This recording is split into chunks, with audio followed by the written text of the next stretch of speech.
Post pandemic, a lot of us have been forced to come online, come on video like this to promote our businesses. We've left the person to person events that we were used to most of the time, and now we all want to promote ourselves online. But one component of promoting yourself online, one component of having your target audience, your prospects want to trust you or buy from you is you having that authority as an expert or you having that authority in your field.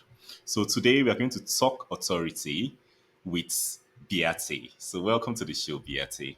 Thank you so much for having me, Peter. It's an important topic, and I think we're going to dive in and give lots of tips on how to build your authority so that you can scale your impact, whatever that is that you're set out to do. True. Okay, so what does it mean to be an authority in your industry from your So let's talk about what it's not. What it's not is it's not internet marketing, which I know is a real shock for a lot of your listeners and most people out there. Authority means being an expert in your field. The way we design authority in growth architecture is to have transformational influence. So we come at it from the perspective to say, if you have transformational influence, you can get people to do things that improve their life, a transformation. We believe that, we really work with a lot of people that are impact driven because we believe that our measure of our success is measured by the impact that we help other people make. So if we don't help other people make our impact, we are failing in our own company mission.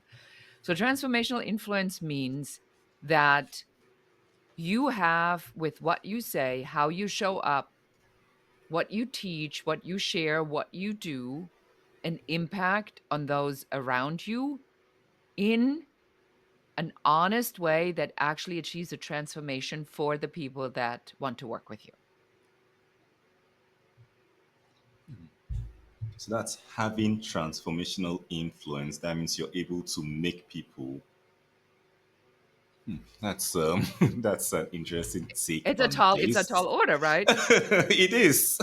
Right, because most people, and I love that you pick up on this so quickly because that's really, I think, the thought leadership that we want to bring to your audience in this podcast. Authority looks like it's about likes. It looks on the outside. It's about making people pay attention, having your videos go viral. But if we're really honest, and if I judge my own behavior, when I go on, let's say, Instagram or TikTok, do I really listen to the quick scroll when it says 3 tips on how to scroll? The one thing that they don't scroll. Oh, look, there's a cat skiing.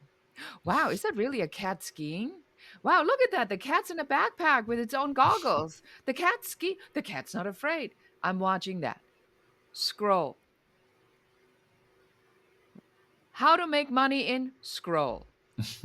So all these methods that we see in internet marketing that they tell you work, if you look at your own behavior, really do not work because you shut that out because it's already clear to you that somebody's trying to sell you something. You know that there's a lead generation somewhere. We already educated ourselves, especially in COVID and post COVID. Everybody's trying to sell something. You go on LinkedIn.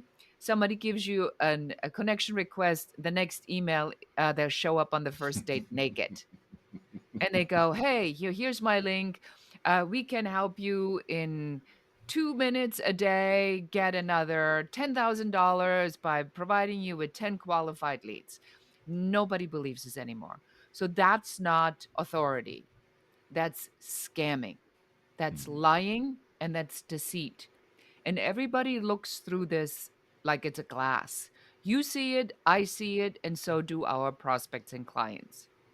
So, transformational influence then means that I am the authority on something that I can speak to with an authority that I have because I actually experienced something.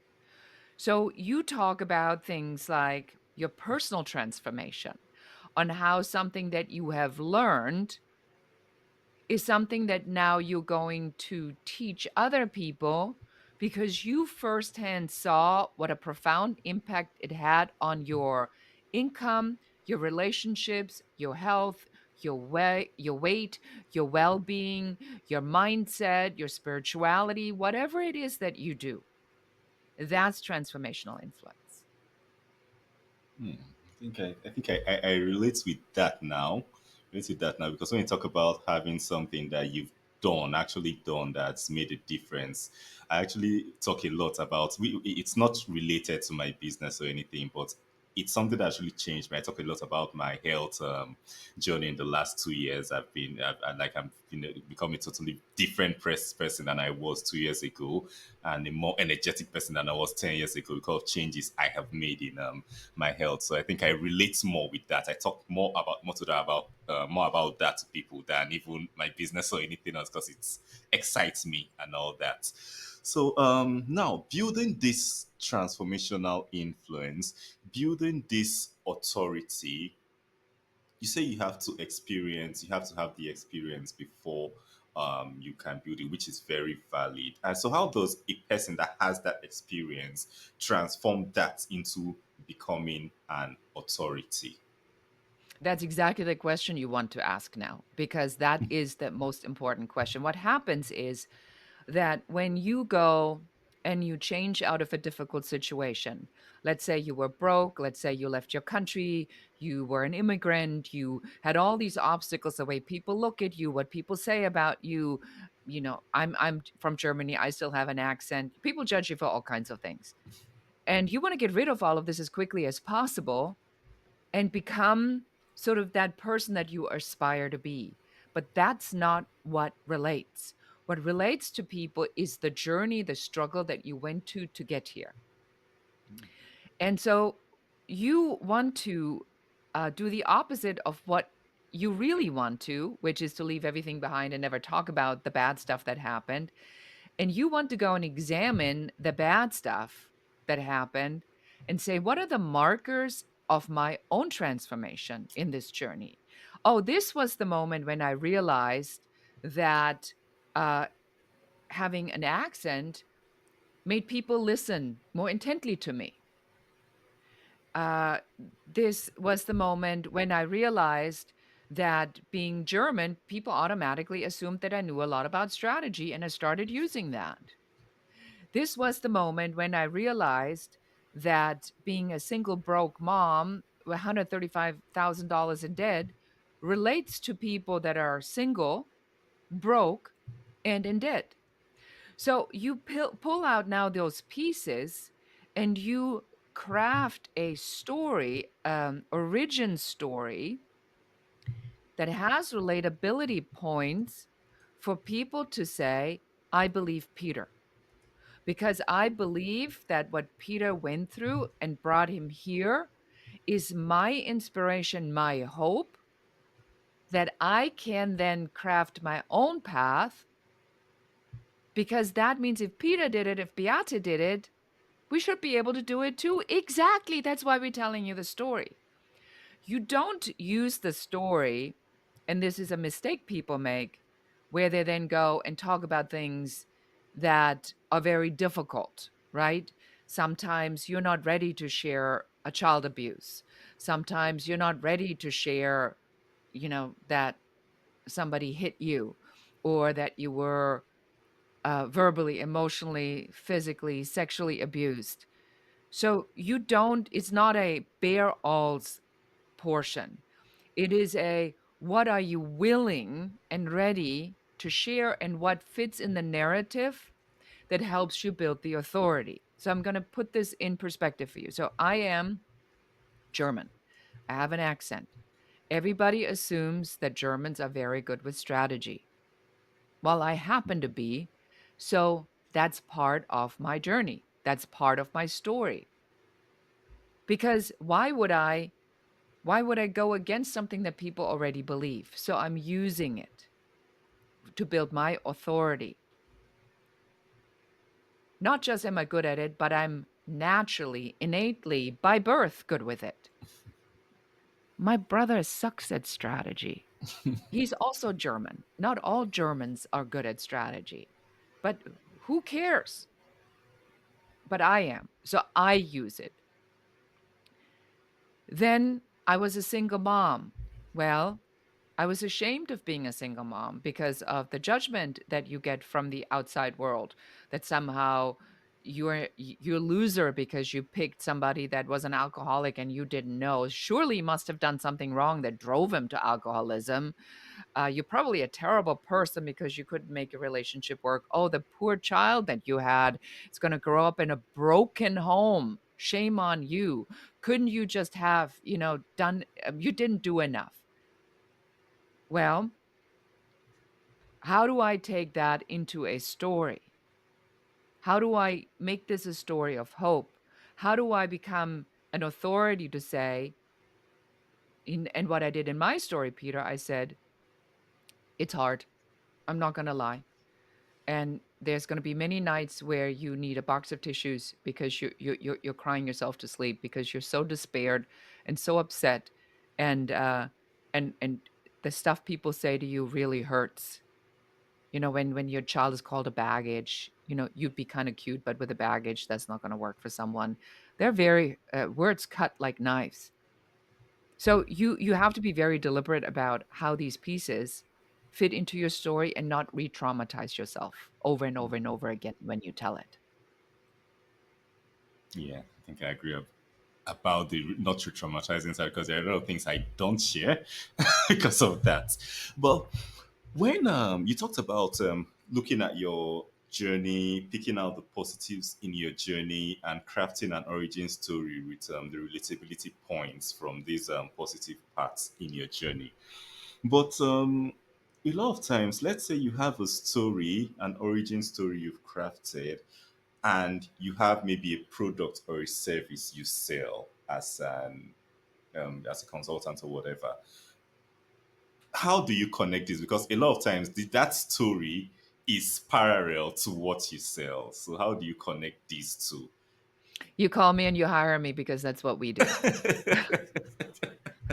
Um, it is very, to your point, it is very, very difficult because of the attachment that you have to your own story and the pain you experience and the memories that you have and the triggers that it creates in your own life.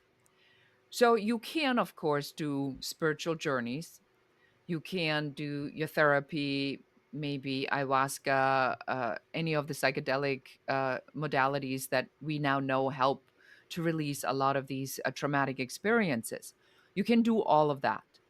Or you can hire somebody who's specialized in listening to this and saying, what I'm hearing from you is this.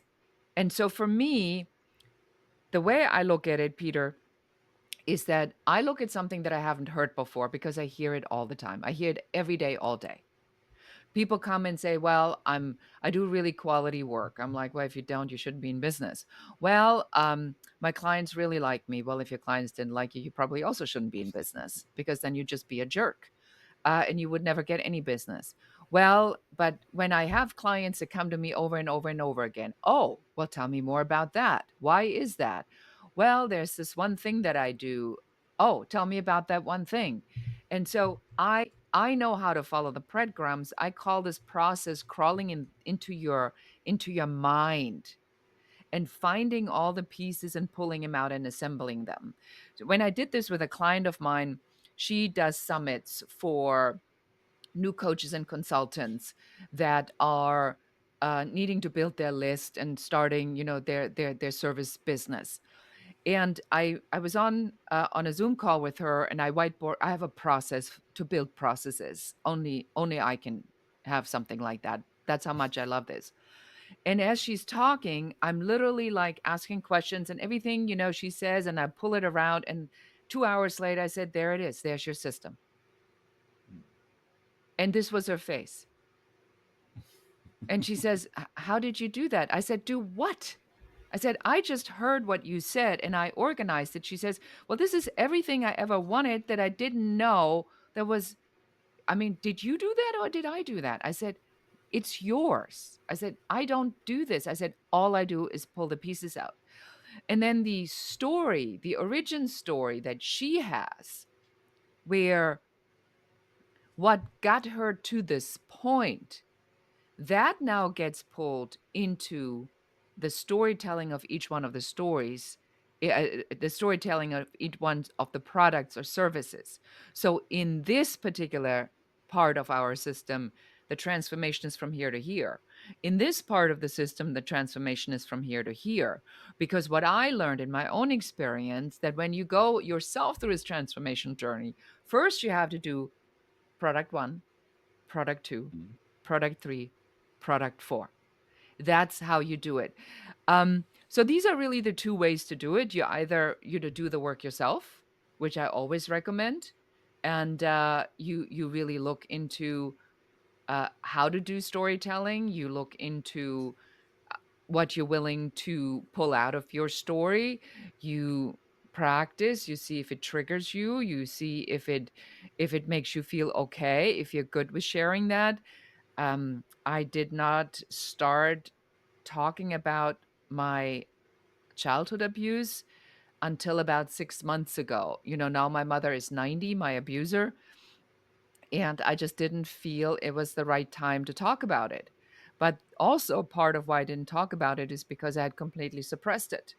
And it wasn't until I did a very deep, intense spiritual journey, Peter, at the beginning of the year, where I had literally my butt kicked and handed to me, um, where I remembered a lot of the stuff that had happened. And then I thought about, well, what is it in this story that now gives me the authority to speak about it? And I crafted the story to say the transformational journey is that we believe we have to leave what happened to us behind us to become someone. The truth of the matter is we become someone because of the trauma that we have, because that is what pushed the triggers and propelled us.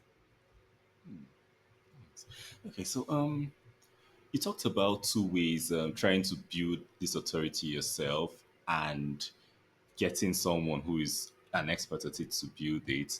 And I'm sure over your career, over time, you've seen different people try to build this authority themselves. So, what mistakes do you see? What are the common mistakes you see people make when they try to build this authority themselves? I think that the biggest mistake that I see is that they go on the internet and they don't know what they look for. So they look for help growing my business or help growing my authority. Now, you and I now know that all these terms are owned by internet marketers that are spending upwards of hundreds of thousands of dollars in Google ads and Facebook ads every single month, and they are the ones that run the multi-million dollar businesses because they have perfected, especially now with the help of AI, the the way on how we are going to find things on the internet, right? And Google and Facebook give priority to people that spend the most money. That's just a fact. So now you land at someone who is selling one particular product, speaking from stage, launching a product, online course, high performance coaching, you name it. But because the language is crafted to fit the question that people have that don't really know what the problem is, it appears as if their product is the direct answer to your question. And then you go, "Oh, I never knew that if I only knew how to speak from stage, that all my problems would go away, that all of it, I'd be the authority, I'd be in front of 1,000 people. They already love me. I'm building this connection with them. They want to work with me. If out of 1,000 people, only three people in the audience want to work with me, that's three clients at $10,000, it's $30,000. Man, that sounds amazing, doesn't it?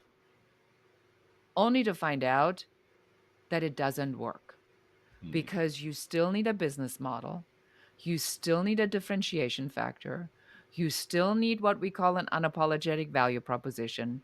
You still need a story. So now you go, oh, ha, funny enough, the next affiliate offer is a storytelling offer from this marketer. Lucky, lucky me. I'm $12,000 in. Here's the next $7,500 offer. And it's exactly what I now realized I need. Here you go. Now you go down that route and you learn how to do storytelling. You still don't have a business model. So now you go, man, I know how to tell the story. I kind of know, this, but how do I get clients? Guess what? The next internet marketing offer is lead generation, affiliate partner number X. You laughing, you know exactly what I'm talking about, right? Now you're spending another $8,000 on an online program and a weekend, a 3-day event somewhere. And you're going to get certified coaches. And by the way, if you want to be a certified coach, you could also do that for an extra $20,000. And on and on and on it goes. That's the mistake. The mistake is that people don't believe, don't know what to ask, and they don't build a business model first.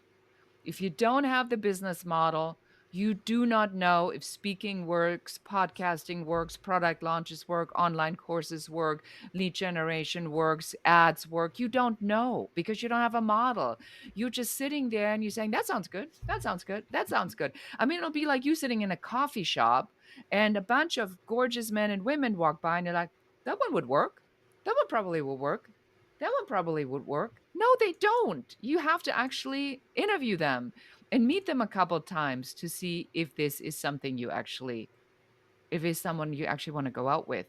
And I think that's the biggest mistake. I see people just wasting so much time and money. Yeah, because they don't know what to ask, and because, like you said, they didn't build a business model first before trying out all these different things, different adverts, and co online. Okay, so you just said the first step to building authority should be having your business model set up. So, what are other steps a business owner can take to build authority? Yeah. So we in growth architecture, I designed a very simple system. It's called the 5-star success blueprint. I'm just going to take you through it. And we made it really, really simple. Um, So, in the first step, you need to sit down and answer the following questions where you are. The first step is all around the idea. What's the idea of the business? What is the idea? What are you actually doing? What are you selling? Why are you selling it? What makes you the authority on this particular subject? Why would anybody believe you and buy it from you? Who needs this problem solved? What's that avatar? So, in the first step, you flush out everything around the idea. And then, what is the solution that they would pay money for to have solved? I give you an example of something that does not work because I tried it. So, one of my brands is the Women's Code. And the Women's Code was about busy working moms like I was that really need to figure out how to have balance in their lives. Well, people that don't have time and have no balance have no time to take a program to find balance, nor do they have the money to spend on it. Even though it is the thing that they need the most and they say they want it, they will not and cannot spend time or money on it. Complete just didn't go anywhere because it's too complicated, right? Because if I'm a single mom, what am I going to do with my kid when I'm taking this course on how to balance my life? I'm going to take a nap if I have that time. So you want to make sure that there's a product market fit of some sort and you want to test it that people actually want to buy the solution. The second part of the step is then what is the offer? So now that you know why you're selling it, who you're selling it to, what the problem is that they're having, you're now designing the solution to that problem so that it works for you, you make enough money, and it works for them so that they are willing to spend money on it. It has to be a problem that they actually identify because most people don't know what the real problem is. So your language has to articulate a problem that they have identified. Or, like when you go to a restaurant and you say, we're going to eat Italian today, but you weren't really sure whether or not you were going to eat pizza, or we're having the caprese salad, or you were going to go for the pasta, or you maybe were having the ossobuco. But once you saw the menu and heard the specials, now you know. It's like that in our work. They know they want Italian, they go to the growth architect, but they don't know exactly what they want. So my job is then to tell them what the different things on the menu are so that they then can identify and say, "Oh, you know, in the transformational journey, remember we call transformational influence." Now they know where they fall. The third piece of the five-star success blueprint is now we're talking about systems. Once you know what it is, who you're selling to, what the offer is, now you can start building your systems because you want to use automation as much as possible. Once the automation is in place, you go to the fourth star, that's the team.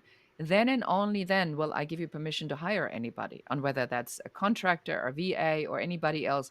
But you got to have these other things you automate before you hire, because otherwise you try to fix holes that you identify, but that's not how we build business models. We build business models based upon what is it that we do, who are we serving, what needs to happen to have that function, and then who do I need to operate that. And then finally it gets us to the fifth star, and the fifth star, that's us as a leader. Who do you need to be as a leader to lead that team that operates those systems, that manages that offer, that solves the problems for your client? That's how easy it is. That's great. That's is making it a framework makes it much easier to go through. Yeah.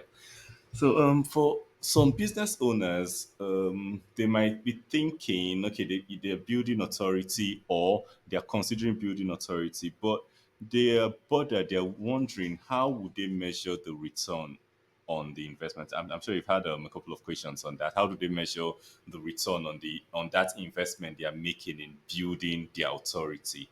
So Uh, it depends again, this goes back to the first thing we talked about, the business model. Well, what is it that you want? Not everybody wants $1 million business. Not everybody wants to have um, an Alex Hormozy, what, $50 million business. Not everybody wants like a private plane like Grant Cardone. Some people despise that kind of lifestyle.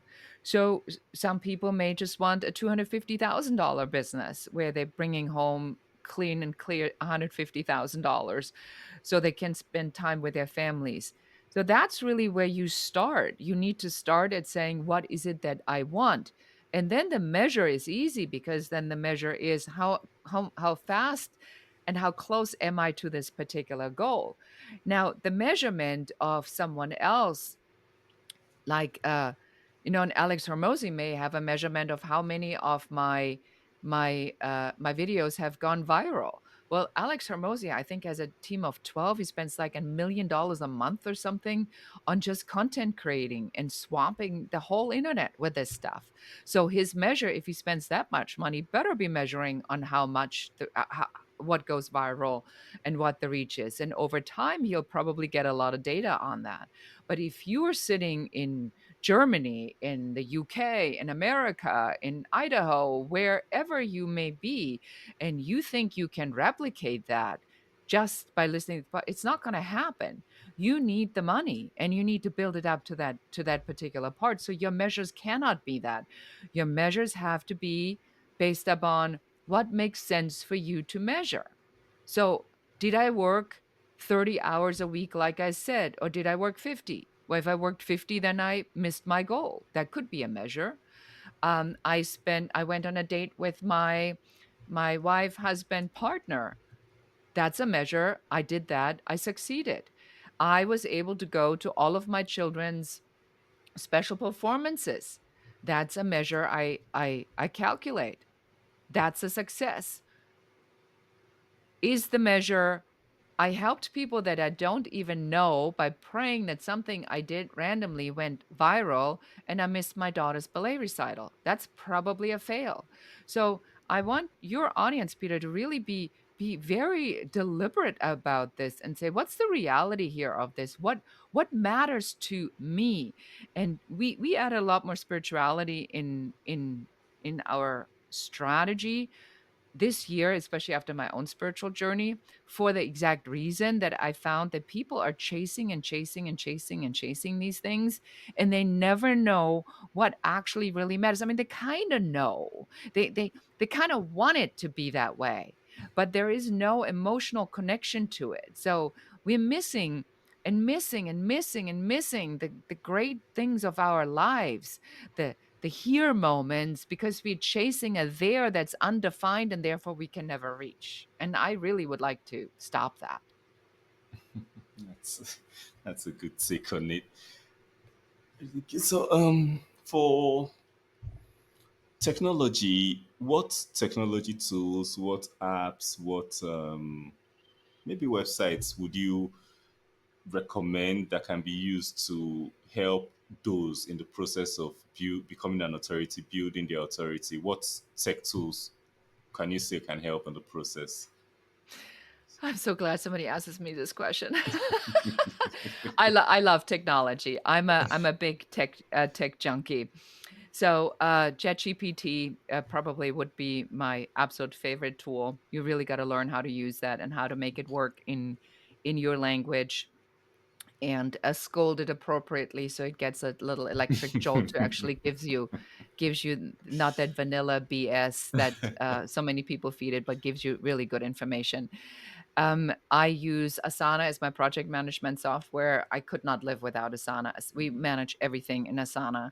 For our quick communication, we use Slack, just for the DMs in between, because we have a team that's all over the world.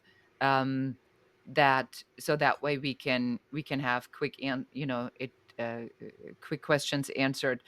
I use I use for my what else do I love? I On social media, I have really walked away pretty much from Facebook. I think Facebook is an absolute colossal waste of time right now. It is designed for people my age, and the people that go there really only want to see images of their grandchildren, which I do. And I don't think that with the algorithm, you're going to see really many results. And I don't like where Facebook is going with how they're developing. So we pretty much stopped that. We love YouTube again because YouTube is putting a lot of time, energy, and money into making YouTube a podcasting platform.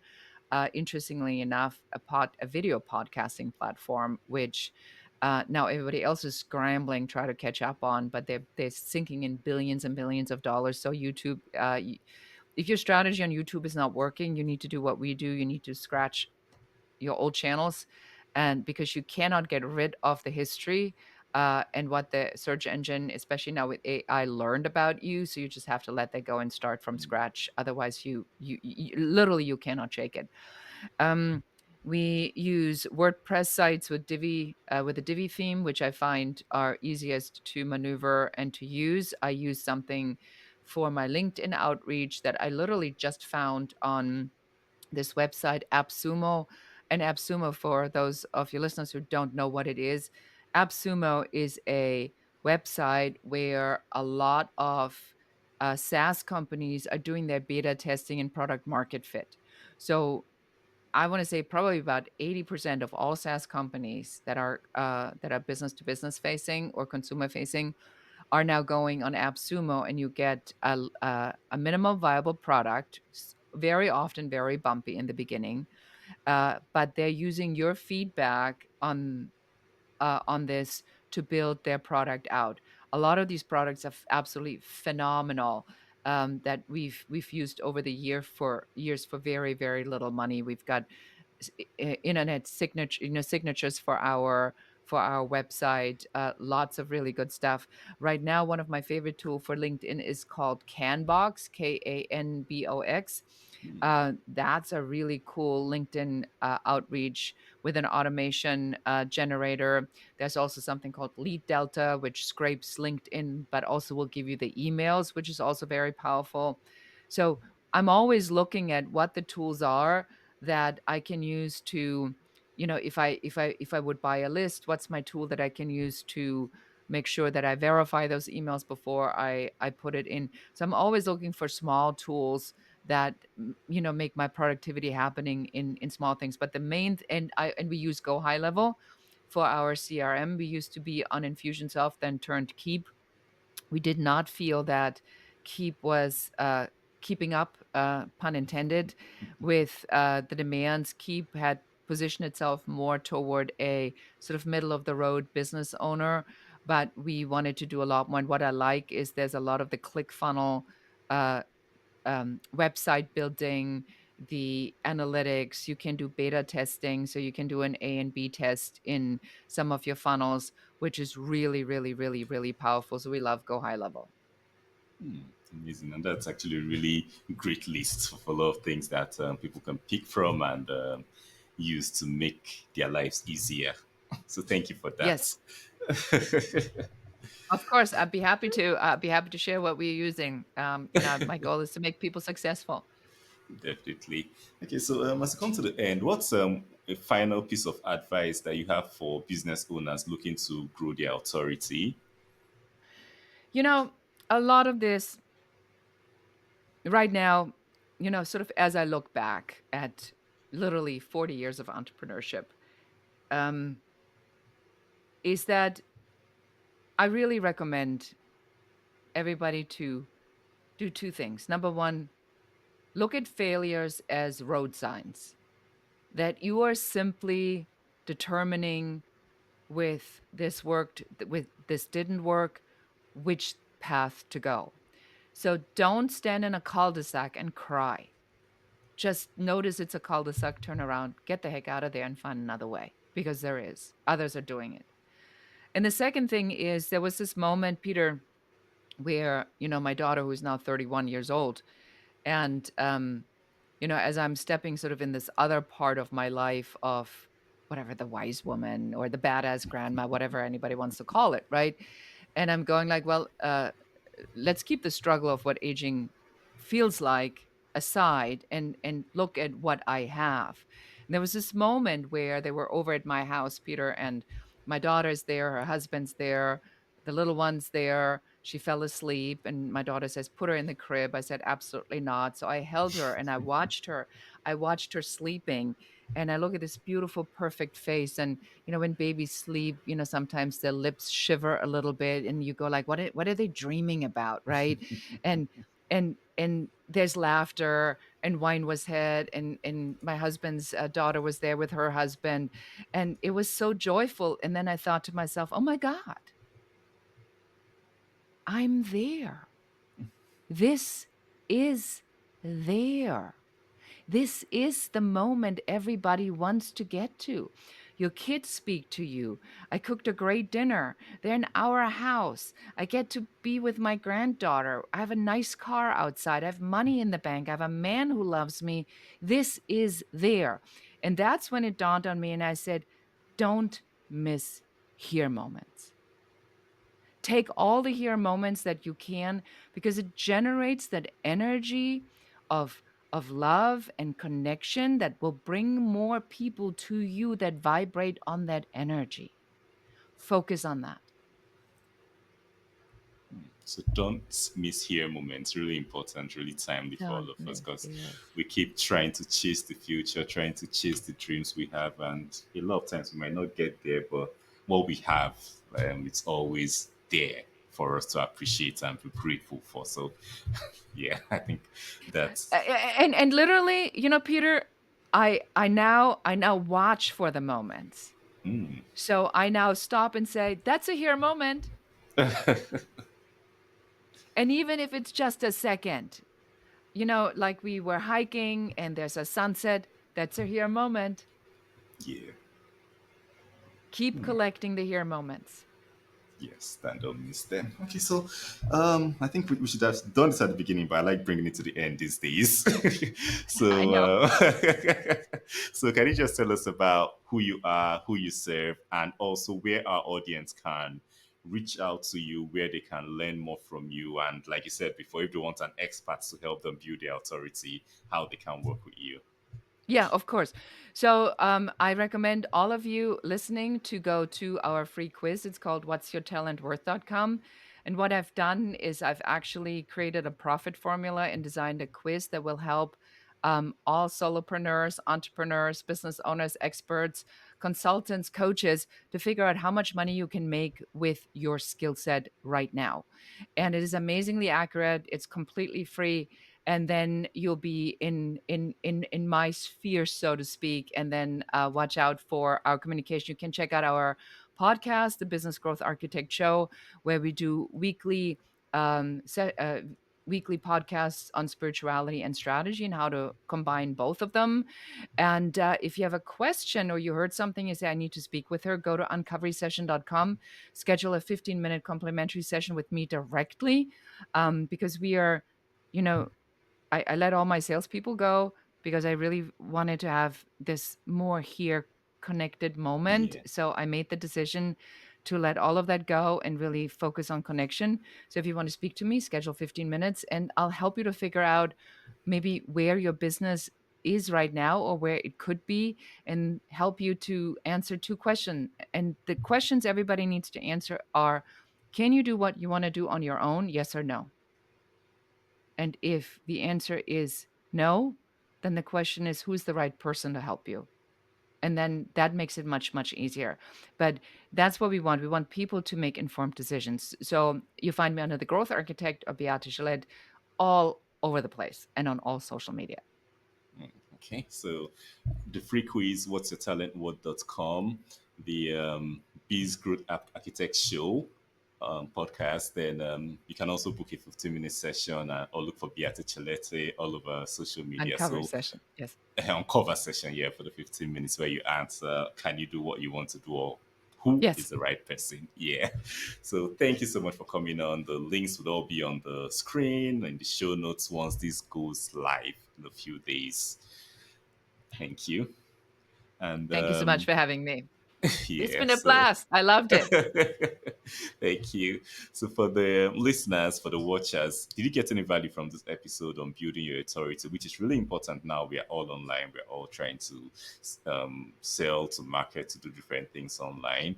If you did, please share it with anyone else who has the same challenge, who wants to build their authority, who wants to be better online, who wants to tell their story better. And if you want to be the first person to know when we share helpful content like this for your business, we share new episodes every week. So don't forget to like, follow, and subscribe wherever you're seeing us or hearing us on. So this should be episode 96. I'm probably losing track. It should be episode 96. So that means if you listen to like 10 or 15 a day, you won't be done by the time the next episode is out. So listen to everything, find new ways to take your business and do better. Until then, bye for now.